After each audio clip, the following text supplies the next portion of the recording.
Hello friends, welcome to online Study Bytes. मैं हूं प्रतीक्षा। और अगर आप टेट की तैयारी कर रहे हैं, सुपर टेट की तैयारी कर रहे हैं और किसी भी एग्ज़ाम की जिसमें ज्योग्राफी आता है, तो वहां पर ये बुक्स आपको बहुत मदद करने वाली हैं। तो इन बुक्स को ज़रूर पढ़िए और मेरे वीडियोस को देखते रहिए, नोट्स बनाते रहिए। कोई डाउट है तो कमेंट में पूछिए और वीडियो को जल्दी से लाइक कर दीजिए, क्योंकि आज हम पढ़ रहे हैं चैप्टर 7 समुद्र की गतियों के बारे में। तो चलिए इंपॉर्टेंट पॉइंट देख लेते हैं, क्या क्या चीज़ें हैं जो आपको समझनी चाहिए, किन चीज़ों से आपके क्वेश्चन बन के आ सकते हैं। सारी जानकारी आपको इस चैप्टर में समुद्र से रिलेटेड मिलने वाली है। पृथ्वी पर लगभग 71% भाग जल और 29% भाग स्थल है। ये आप बचपन से पढ़ते आए हैं। और इसीलिए पृथ्वी को क्या कहा जाता है? इसीलिए पृथ्वी को नीला ग्रह कहा जाता है, क्योंकि ब्रह्मांड में जब हम जाते हैं, जो एस्ट्रोनॉट हैं उन्होंने बताया कि ऊपर से देखने पर जो पृथ्वी है वो नीले रंग की दिखाई देती है, क्योंकि 71% भाग जल से घिरा हुआ है। पृथ्वी पर पाए जाने वाले जल का 97% से अधिक भाग महासागरों में पाया जाता है। महासागरों के रूप में जल की प्रचुरता के कारण हमारी पृथ्वी अनोखी है। महासागरों का जल विभिन्न प्रकार के लवणों की उपस्थिति में के कारण क्या है, खारा होता है कि मनुष्य के उपयोग में नहीं आ सकता। शेष जो 3% जल है उसका भाग जो है बर्फ की परतों, हिमनदों, भूमिगत जल आदि के रूप में पाया जाता है। और इसी प्रकार जल को बहुत कम भाग मीठे जल के रूप में हम पाया जाता है, जो मनुष्य के उपयोग में आता है। यही कारण है कि नीले ग्रह में रहने के बाद भी हम पानी की कमी को अनुभव करते हैं, और इसीलिए आपसे कहा जाता है सेव वाटर। आपने देखा होगा हमारे 5 महासागर हैं: प्रशांत, अटलांटिक, हिंद, आर्कटिक और दक्षिण महासागर। और इसी लाइन में आपको याद करना है। एग्ज़ाम चाहे ना आए, पर एग्ज़ाम की तैयारी चल ही रही है और चलती ही रहेगी जब तक आप एग्ज़ाम क्लियर नहीं कर लेते। और उसके लिए आपको एक बेस्ट गाइडेंस की ज़रूरत है, बेस्ट तैयारी की ज़रूरत है। और ये सब चीज़ें आपको अनअकैडमी पर मिल रही हैं। अनअकैडमी प्लस आपको ऐसे फीचर्स देता है जिससे कि आप अपने एग्ज़ाम की तैयारी को और बेहतर कर सकते हैं। और इसके साथ साथ मैं भी आपको लाइव पढ़ा रही हूँ, तो आप मेरी लाइव क्लासेस देखना बिल्कुल भी ना भूलें। ये बिल्कुल फ्री है अनअकैडमी लर्निंग ऐप पर। आप अनअकैडमी लर्निंग ऐप ज्वाइन करके इन मेरी लाइव क्लासेस को देख सकते हैं। डिस्क्रिप्शन में लिंक दिया है, लिंक पर क्लिक कीजिए और आपसे एक अनलॉक कोड पूछा जाता है, जिसमें आप प्रतीक्षा टेट लिखकर उसे बिल्कुल फ्री अनलॉक कर सकते हैं। विजय कंप्लीट बैच कोर्स अनअकैडमी लेकर आया है। ये आपको अनअकैडमी प्लस पर मिलेगा। अगर आप DSSB PRT की तैयारी कर रहे हैं, तो ये आपको आपके एग्ज़ाम को क्लियर कराने में आपकी मदद कर सकता है।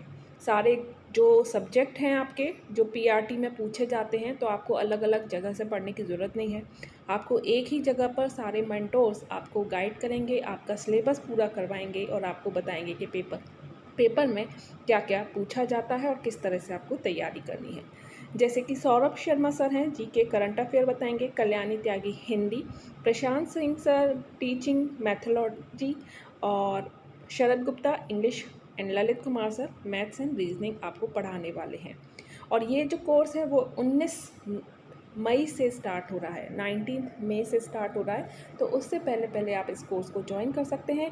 डिस्क्रिप्शन में लिंक दिया है, लिंक पर जाके क्लिक करके सारे डिटेल आप देख सकते हैं।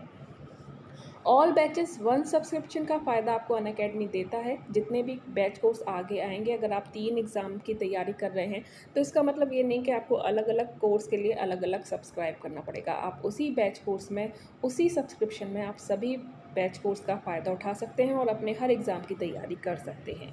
यहाँ पर आप मेरा रेफरल कोड यूज़ करके 10% का डिस्काउंट भी पा सकते हैं। जो भी आप प्लस लेते हैं वहाँ आपको कुछ पे करना होता है। 10% का जो डिस्काउंट है वो आपको और मिलेगा। और ये आपका रेफरल कोड प्रतीक्षा टेट है। और इसी से आप किसी भी फ्री लाइव क्लास को फ्री अनलॉक कर सकते हैं, टेस्ट क्विजेस दे सकते हैं जो भी आपके फ्री होंगे। तो आप इन कोड के ज़रिए आप अपने एग्ज़ाम की तैयारी और अच्छे से कर सकते हैं। टीचर एलिजिबिलिटी टेस्ट सब्सक्रिप्शन के चार्जेस आप देख सकते हैं। 6 महीने के चार्जेस बिल्कुल 600 रुपये पर मंथ पर हैं, और इसके अलावा 10% का जो डिस्काउंट है वो भी आपको मिल रहा है। और EMI की सुविधा भी होती है, तो यहाँ से आप सब्सक्राइब कर सकते हैं। Thank you. क्या आप आपने किसी तालाब में कभी कंकड़ फेंक कर देखा है तो आपने देखा होगा जब आप कंकड़ फेंकते हो तो बहुत सारी तरंगें बनती हुई आपकी तरफ आ जाती हैं। बीच में जहाँ पर कंकड़ फेंका है वहाँ से उठती हैं और बीच में जहाँ पर आप खड़े हो वहाँ तक आ जाती हैं। यदि गति ऊपर नीचे और अगल बगल लगातार होती रहती है तो यही गति कहीं तेज तो कहीं धीमी होती है। महासागरीय जल की इस गति को तरंग, ज्वार भाटा, सागरीय धाराएं और सुनामी के रूप में जाना जाता है। जब आप तालाब में पत्थर फेंकते हो तो वो छोटी छोटी तरंगें बनकर आती हैं। तो वह तरंगें यानी कि वेव्स क्या होती हैं? अगर वही चीज़ महासागर में हो रही हो तब क्या होगा? तो समुद्र में तरंगों का जो जन्म कई कारणों से होता है, परंतु इनमें पवन सबसे अधिक महत्वपूर्ण होती है। तरंगें समुद्र की सतह पर पवनों द्वारा जल को ढकेले जाने की प्रक्रिया के कारण बनती है। जल की सतह से टकराकर पवनें उस विभिन्न स्थान से उठा देती हैं जिससे मोड़ों के रूप में जल ऊपर नीचे होता है और इन्हें तरंगें कहा जाता है। मौसम की दशा और पवन की गति के अनुसार ये तरंगें उग्र भी हो सकती हैं। समुद्र की तूफानी तरंगें ऊंची और विनाशकारी होती हैं। भारत के पूर्वी तट पर चक्रवातों के साथ उठने वाली तरंगों से जनधन की भारी क्षति होती है और इसी कारण चक्रवात आने से पहले रेडियो, दूरदर्शन, समाचार पत्र आदि माध्यम से लोगों को सतर्क किया जाता है। तो ये आप देख सकते हैं बहुत ज़्यादा ऊंची समुद्री तूफान से जो हानियाँ हुई हैं क्या होता है। तो इन्हीं तरह की जो तरंगें हैं उनको सुनामी कहा जाता है। आप जानते हैं कि ब्रह्मांड में प्रत्येक वस्तु में आकर्षण बल होता है। अब हम पढ़ रहे हैं ज्वार भाटा के बारे में। सूर्य, पृथ्वी, चंद्रमा आदि आपसी आकर्षण के कारण ही ब्रह्मांड में टिके हैं। सूर्य का आकर्षण बल चंद्रमा की अपेक्षा अधिक है, परंतु पृथ्वी के अत्यधिक निकट होने के कारण चंद्रमा के आकर्षण बल का प्रभाव पृथ्वी की सतह पर सूर्य की अपेक्षा अधिक होता है। सूर्य तथा चंद्रमा की आकर्षण शक्तियों के कारण सागरीय जल के ऊपर उठकर आगे बढ़ने को ज्वार कहा जाता है और सागरीय जल के नीचे सागर की ओर पीछे लौटने को भाटा कहा जाता है। इस तरह से जो आ रही है ऊपर जो लहर आती है वो ज्वार है और पीछे की जब तरफ जाती है गिरती हुई तो वो भाटा है। ज्वार और भाटा। परिक्रमा करते हुए जब सूर्य, पृथ्वी और चंद्रमा तीनों एक सीध में आ जाते हैं तो सूर्य और चंद्रमा की सम्मिलित आकर्षण शक्ति का प्रभाव पृथ्वी पर पड़ता है और उस समय सबसे अधिक ऊंचे ज्वार आते हैं जिन्हें दीर्घ ज्वार या बृहद ज्वार कहते हैं। यह स्थिति महीने में 2 बार पूर्णमासी और कब होती है? अमावस्या को होती है। जब सूर्य, पृथ्वी और चंद्रमा तीनों एक सीध में आ सकते हैं तभी क्या होता है? चंद्र ग्रहण होता है या फिर सूर्य ग्रहण होता है। पूर्णमासी को चंद्र ग्रहण होता है और अमावस्या को सूर्य ग्रहण होता है और इन्हीं दिन दीर्घ ज्वार और बृहद ज्वार आते हैं। इसके विपरीत जब सूर्य, पृथ्वी और चंद्रमा मिलकर समकोण बनाते हैं तो सूर्य और चंद्रमा के आकर्षण बल के एक दूसरे के विपरीत कार्य करते हैं जिसके कारण निम्न या लघु ज्वार आता है। यह स्थिति प्रत्येक माह के कृष्ण पक्ष और शुक्ल पक्ष सप्तमी अष्टमी को होती है। इस तरह से ज्वार भाटा से काफ़ी लाभ होते हैं। इससे मनुष्यों को व्यापार, मछली पकड़ने, नौका संचालन में सहायता होती है। माल उतारने व चढ़ाने के बाद जहाज भाटे के साथ गहरे सागर में वापस लौट जाते हैं।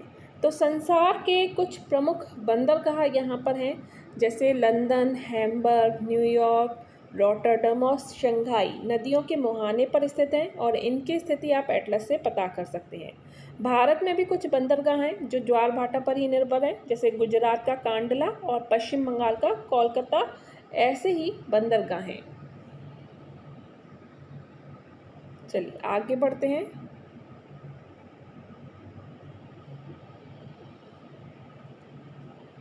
महासागरीय जलधाराएं।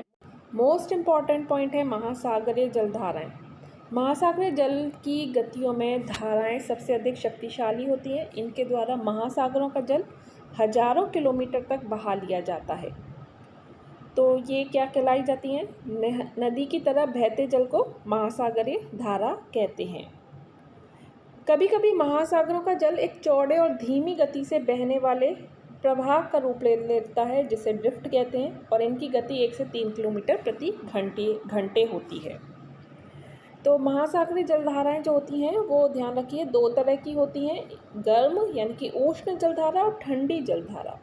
जो जलधाराएं भूमध्य रेखा से ध्रुवों की ओर जाती हैं उनका जल गर्म होता है। तो भूमध्य रेखा ध्यान रखिए, ये हमारी पृथ्वी है, ये भूमध्य रेखा है। भूमध्य रेखा पर सूर्य की किरणें सीधी पड़ती हैं, तो ये जो एरिया है भूमध्य रेखा के आसपास का ये गर्म होता है, और ये जो ऊपर का एरिया होता है ये ठंडा होता है, जिन्हें हम ध्रुव कहते हैं। तो यहाँ से जब पानी यहाँ पर है तो गर्म हो गया है, सूर्य की किरणों से ऊपर जाएगा तो वो गर्म जलधारा होगी। क्लियर। और जो भूमध्य रेखा की ओर आते हैं, भूमध्य रेखा की तरफ आएंगे तो यानी कि ध्रुवों से आ रही हैं, तो उनके जल का तापमान क्या होता है, कम होता है, तो उन्हें ठंडी जलधारा कहते हैं। तो एक बार आप मानचित्र में देख सकते हैं। तो गल्फ स्ट्रीम जलधारा यह अटलांटिक महासागर की एक प्रमुख गर्म जलधारा है। गल्फ स्ट्रीम की धारा उत्तरी अमेरिका महाद्वीप के मैक्सिको की खाड़ी से उत्पन्न होकर उत्तर की ओर प्रवाहित होती है। इस गर्म जलधारा के प्रभाव से यूरोप का उत्तर पश्चिमी तट सर्दियों में भी जमने नहीं पाता है, जबकि उत्तरी अमेरिका का उत्तर पूर्वी तट बर्फ से जम जाता है। इसी कारण यूरोप महाद्वीप के सभी बड़े बंदरगाह वर्ष भर आवागमन के लिए खुले रहते हैं। तो गल्फ स्ट्रीम जलधारा अटलांटिक महासागर की प्रमुख जलधारा है, जो कि कहाँ है, यूरोप का उत्तर पश्चिम और यूरोप महाद्वीप का पश्चिम तट। क्लियर। ये यहाँ पर आपको दी हुई है। चलिए आगे बढ़ते हैं। दूसरी धारा है लैब्राडोर की धारा। ये एक ठंडी जलधारा है। यह आर्कटिक सागर से प्रारंभ होकर न्यू फाउंडलैंड के पास गल्फ स्ट्रीम जलधारा से मिल जाती है। लैब्राडोर की ठंडी धारा के साथ बर्फ के बड़े बड़े खंड न्यू फाउंडलैंड तक आते हैं। तो ये आपको ध्यान रखनी है कौन सी धारा ठंडी है, कौन सी गर्म है। क्यूरोशिया जलधारा, ये उत्तरी विषुवतीय जलधारा फिलीपींस के पास मुड़कर उत्तर की ओर बढ़ती है। तो क्यूरोशिया जलधारा की उत्पत्ति होती है और ये एक गर्म जलधारा है। इसे कैलिफोर्निया की जलधारा के नाम से भी जाना जाता है। कहाँ पर, उत्तरी महाद्वीप, अमेरिका महाद्वीप के पश्चिमी तट पर। क्यूराइल की जलधारा क्या है, यह जलधारा आर्कटिक महासागर का ठंडा जल प्रशांत महासागर में लाती है। यह एक ठंडी जलधारा है। गर्म और ठंडी जलधाराओं के मिलने से यहाँ समुद्री घासें मिलती हैं जिसे मछलियाँ खाती हैं, और इसी कारण यह क्षेत्र मत्स्य उद्योग के लिए विश्व विख्यात है। ये क्यूरोशिया की गर्म जलधारा से मिलती है तो वहाँ पर कोहरा पड़ता है जो जलयानों के लिए हानिकारक होता है। जलधाराओं का तटीय क्षेत्र पर क्या प्रभाव पड़ता है। समुद्री जलधाराओं का प्रभाव सबसे जो अधिक पड़ता है वो तटीय भागों पर ही पड़ता है। गर्म जलधाराओं के प्रभाव के कारण ठंडे स्थानों के बंदरगाह साल भर खुले रहते हैं। गर्म जलधाराओं के ऊपर चलने वाली हवाएं नमी प्राप्त करके तटीय भागों में वर्षा करती हैं, जिसके विपरीत ठंडी जलधाराएं वर्षा रोकती हैं, जिससे वहां मरुस्थलीय दशाएं पाई जाती हैं। गर्म तथा ठंडी जलधाराओं के मिलने के स्थान पर कोहरा पड़ता है, जिससे जलयानों को क्षति पहुंचती है, लेकिन मछलियों के लिए जलधाराओं का यह मिलन आदर्श स्थिति पैदा करता है, क्योंकि यहाँ प्लैंकटन नामक घास उत्पन्न होती है। तो दो प्रकार की प्लैंकटन होती है, फाइटोप्लैंकटन और जूप्लैंकटन। तो ये चीज़ें मिल जाती हैं जो मछलियों का भोजन है, और इससे भागों में संसार के प्रसिद्ध मत्स्य केंद्र पाए जाते हैं। ठंडी जलधाराओं में बड़े बड़े हिमखंड बहते रहते हैं, जिनके टकराने पर जलयान क्षतिग्रस्त हो जाते हैं। सुनामी क्या है, सुनामी के बारे में आप जानते हैं। सुनामी जो है जापानी शब्द है और ये विनाशकारी लहरें इसका मतलब होता है। और आपने सुना होगा कि भारत के पूर्वी तट पर 26 दिसंबर 2004 में आई सुनामी लहरों से अत्यधिक क्षति हुई थी। तो ये किसी से अनजान नहीं है। सुनामी विश्व के पानी के कुल भंडार का केवल 1% ही ताजे पानी के रूप में भूमिगत जल विभिन्न जलाशय, झीलों और नदियों में उपलब्ध है।